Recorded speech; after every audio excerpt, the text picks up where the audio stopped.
Hey guys, my name's Gavin and welcome back to a brand new video. Today I'm going to be talking all about Beatblock, Creative Block, whatever you want to call it. I'm going to try to cover it to the best of my ability for you guys and share some knowledge with you. So yeah, follow me on Instagram if you haven't already at gavinhadley_. DM me. I always want to work with people. Send me loops to gavinhadleybeats@gmail.com.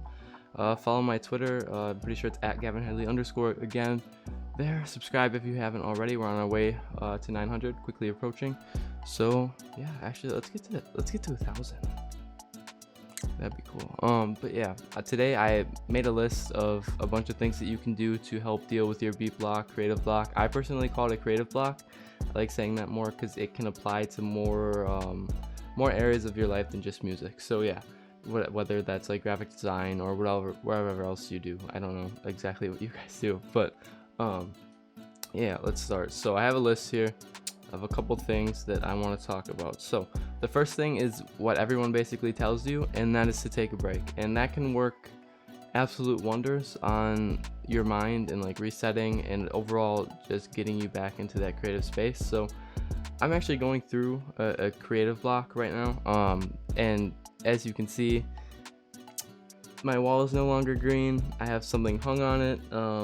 I have a little bit better lighting, maybe. Actually, I don't know. I shouldn't say that. I don't know how good it is yet, but yeah, I've taken a little bit of break from making music. I painted my wall yesterday. I've been playing outside with my little sister because like it's nice out.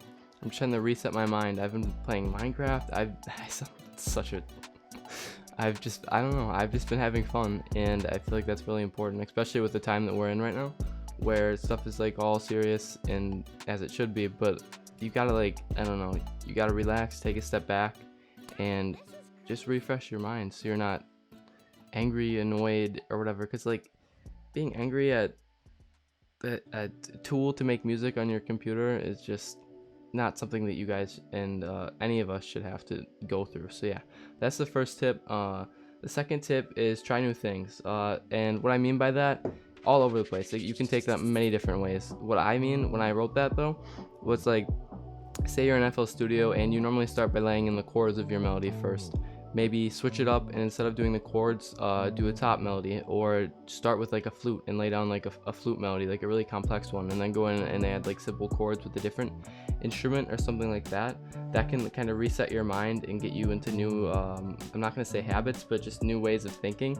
They can give you more ideas, spark some sort of inspiration, and get you out of that funk. Because I know it stinks when you're in that funk and it's just everything you make you're not a fan of. Other people may like it, but you just don't think it's your best work. And then sometimes you can even go back and a couple weeks from now you listen to the stuff you made and like, oh, that's not that bad. It's all about your mindset, and like the mind is a very powerful thing. And honestly, like, I don't know, you could be making good beats, you just might not like them, and that's all part of the thing. Like, you just gotta relax and understand that it's not life or death. It's, I don't know, it all comes down to just making music, and that's really all it is. So yeah, try different things. Unlock my phone here. The next one I have is do your own vocal chops. So this is something that I recently started doing. I used to do it like almost a year ago, but if you have any sort of microphone, it does not have to be a good microphone, contrary to popular belief. You can literally, what I do, I change my room around too, like my whole setup too. I didn't mention that. I just talked about painting my wall, but I actually moved where I was. You saw it in the last video. But I can move my mic stand all the way over here. I can go stand up and actually like pretend like I'm in my own little vocal booth. I know there's no walls around me or anything, but I can do that sort of thing. And it's just a different way of making music, because like your voice, it's so much easier in my opinion to think of like just melodies with your voice, just like singing. You can just do random stuff. Like, it's a little bit harder to just click in notes in FL Studio than it is just saying them, because like oftentimes you have that thought in your head. It's a lot easier just to spit it out in like a vocal form than it is to like try to replicate it with notes in FL Studio. So yeah, that's that tip. If you want to see a video on how to actually do those, a little more in depth of a video, be sure to let me know in the comments, because I actually really want to record one.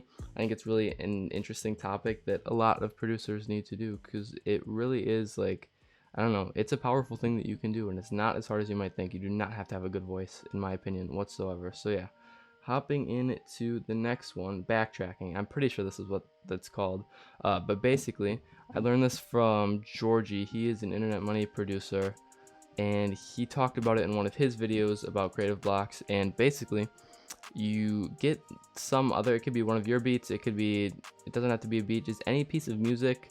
It doesn't have to be music, but it probably would be, it could be an acapella, really like anything, and you drag it into FL Studio and you try to do some sort of like top melody or counter melody to it. And then after you have that counter melody, you go in and delete the track that you were working from, that you imported into your project, and then you just try to lay down chords, and that can help you spark new ideas. Because honestly, when you're just going into like a project like that, your mind is just different because you're not used to doing that type of thing. And when you're not used to something, your brain operates in different ways, and it thinks differently, and that can result in different ideas and whatnot. I think you know where I'm going with that. So yeah, not too much more to say. I gotta try that because I haven't tried that, but I can imagine that it works very well because it's cool. So I'm definitely gonna try that tonight, I think. So after that, new sounds and plugins. This is a pretty common one that people say. This can help some people. For me personally, it does help me out, but not tremendously. It can help. It's that kind of a hit or miss for me. It helps me, and then sometimes it doesn't. Recently I've been kind of moving away from Omnisphere, so like the opposite of that, but I re-got it on my PC, and I've been using it a little bit more again. But I need to get different sound banks and stuff for it. But like downloading new plugins, free plugins, I've been using a lot more free plugins lately that not many people know about, and I've just been experimenting. Because like when you're in that experimental kind of stage, your brain thinks differently, and it's gonna give you different kind of ideas. And I keep looking into my light. I don't know why I'm doing that, but yeah, I think you know where I'm going with that one. Again, just trying new things. Again, that could be drum kits, expansion banks, any sort of stuff like that.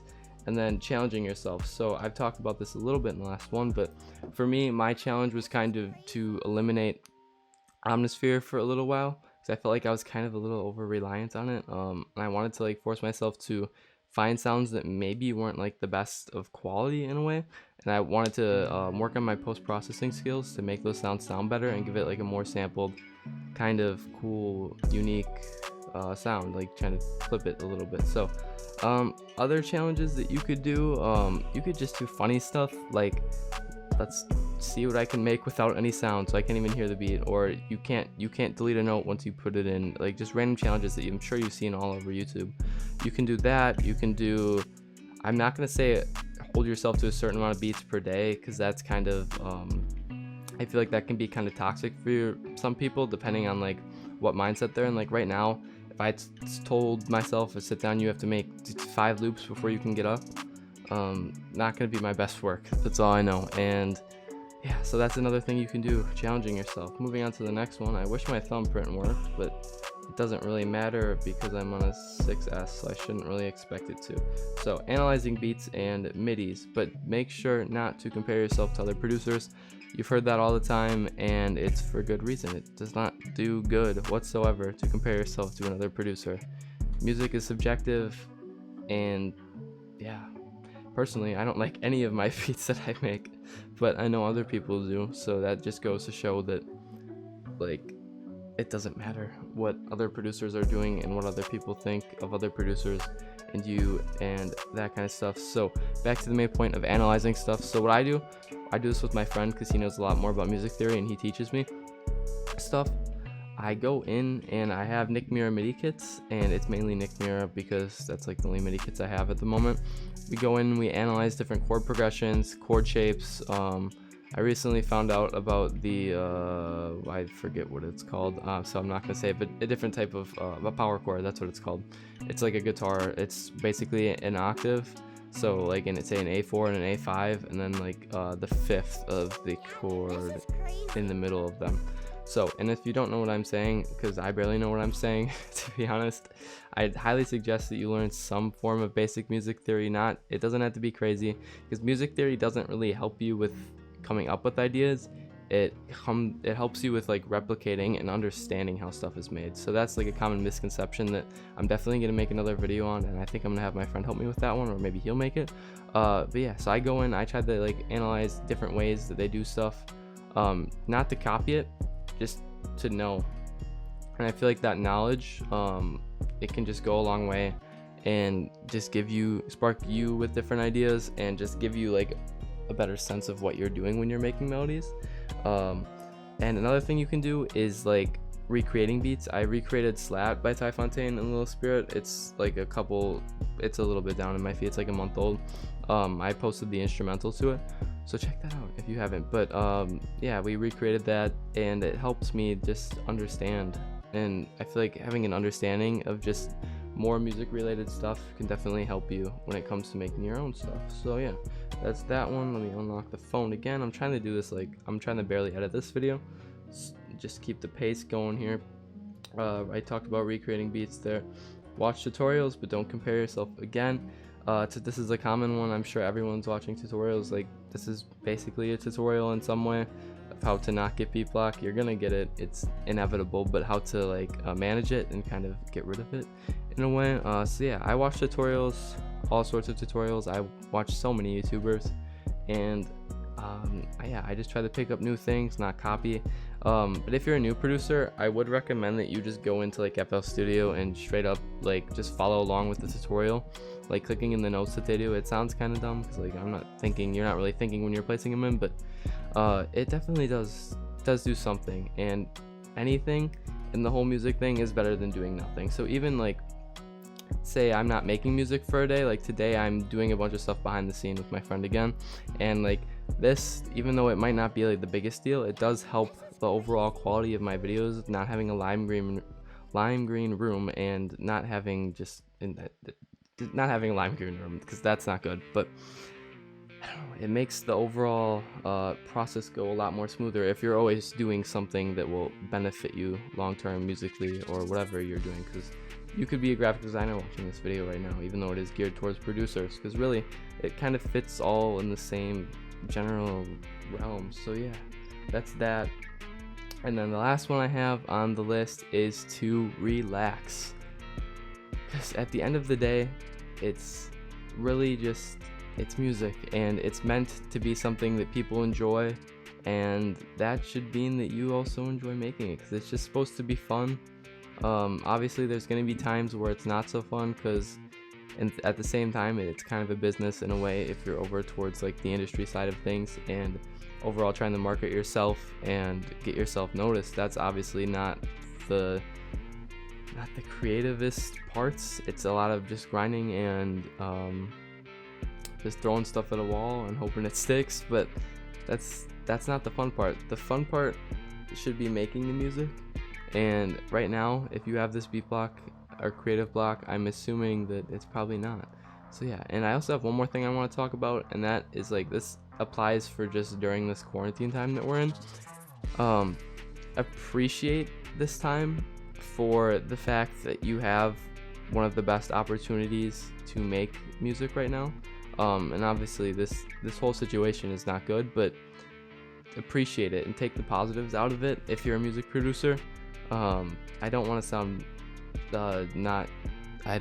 bad by saying this, whatever I'm saying right now, but just appreciate this whole time if you're a music producer. So yeah, like today, for example, I planned on recording this video hours earlier, but doing the dishes, and I got a text from my boss telling me that I was 10 minutes late to work.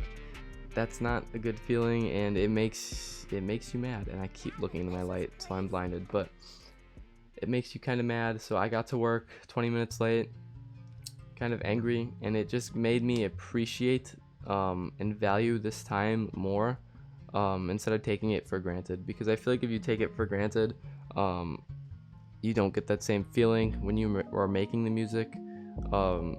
It's the same with really anything that you're doing. Like, say someone gives you a bowl of ice cream every single day, you're not going to enjoy the bowl of ice cream much. You're going to get sick of it eventually. As opposed, if someone gives you a bowl of ice cream once a week or once a month, you're going to enjoy that ice cream a little bit more. And it's basically the same thing with beats. If you're doing them all the time, okay, this is where it's gonna get hard to tie together, but if you're doing them all the time, there's a good chance that you're gonna get that creative block anyway. And I'm not trying to say don't do beats all the time, because do it as much as you want. I just, for some people, you have a certain amount of stuff creatively that you can do before you get kind of crammed and not in a creative mindset anymore. So I don't really know if I tied together that analogy whatsoever, but yeah, appreciate this time for that reason. That's about all I have for the video. I hope that I helped you guys with your current endeavors in the whole creative block process. Again, subscribe if you haven't already. Comment down below some other things that you guys do to help limit and cure your creative blocks. And yeah, I'd like to know what you think of the video. Comment that down below too, and I'll see you in a new video soon, hopefully. And yeah, I took a little break off yesterday. I didn't upload, and that was just to, I probably talked about it earlier, but that was to do that. So yeah, always doing something to help yourself in the long run. So yeah, that's it for the video, and I'll see you guys in the next one.